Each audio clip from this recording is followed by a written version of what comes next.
Because we know that we are in a climate crisis, this is a Kairos moment, a moment where special action is needed. And so to share a word about this Kairos moment, Iris Nicholson is going to share today's Kairos moment. I have a very dear friend who is pessimistic about the future of the planet. She's done a lot, added insulation to her house, bought a hybrid car, reuses plastics, doesn't water her yard, eats very little meat. But she doesn't think there is much chance humans will reduce CO2 emissions. She expects the climate crisis to get worse, massive animal species extinctions to continue. She often ends our talks saying, "I won't be alive much longer, so it doesn't matter anyway." I wish I could tell you these talks don't scare me witless, but they do. They make me mad. They make me afraid she's right. Report after report warns that the world needs to shift to fossil-free energy faster than ever because we did not shift sooner. The window is closing. Will we make it? Then I come to church. My hope is rekindled here. I think because we all do what we can to help our neighbors and to care for creation. I think that's what draws me to this church and also to the Green Team. We have faith and we have love and we take action. We also have a little fun. Planting trees that will shade the next generation. Plus, they use CO2 and give off oxygen.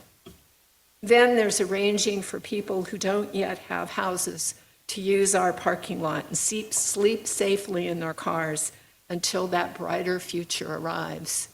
And we have confidence, we have faith that that brighter future will come. Hope is what's drawing me to Third Act. Third Act is disrupting ageism in our country. Those get out of the way and make room for the younger generation messages. They aren't good for us. We shouldn't buy into them. Instead, Third Act is mobilizing older adults to work for and with younger generations, recognizing that we care about our children's futures. We also have experience, time, and money. At least some of us have money. Not a lot on an individual basis, but as a group, the baby boomers and the silent generation have over 70% of US wealth. It may be our superpower. In the 7 years since the Paris Climate Accords, the 4 biggest US banks, Chase, Citi, Wells Fargo, and Bank of America, have lent well over $1 trillion to companies that make the climate crisis worse by expanding fossil fuel projects and cutting down rainforests.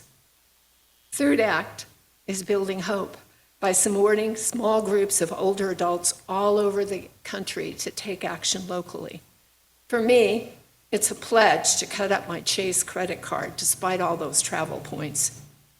And I move my business to greener pastures. I also plan to join the Oakland Third Act event outside of Wells Fargo Bank on March 21st. That's the first day of spring. I might take a rocking chair and just sit in front of that door. Pressuring US banks may well work. HSBC Bank, Europe's biggest, announced in December that it would stop financing new oil and gas fields. Though it continues to finance other new infrastructure, it's a big win. The Green Team invites you to learn more about Third Act's campaign and maybe bring your rocking chair to a demonstration next March. To learn more about Green Act's campaigns that are coming up in March, first day of spring. And be sure to join us on March 5th. We're bringing green snacks. See you there.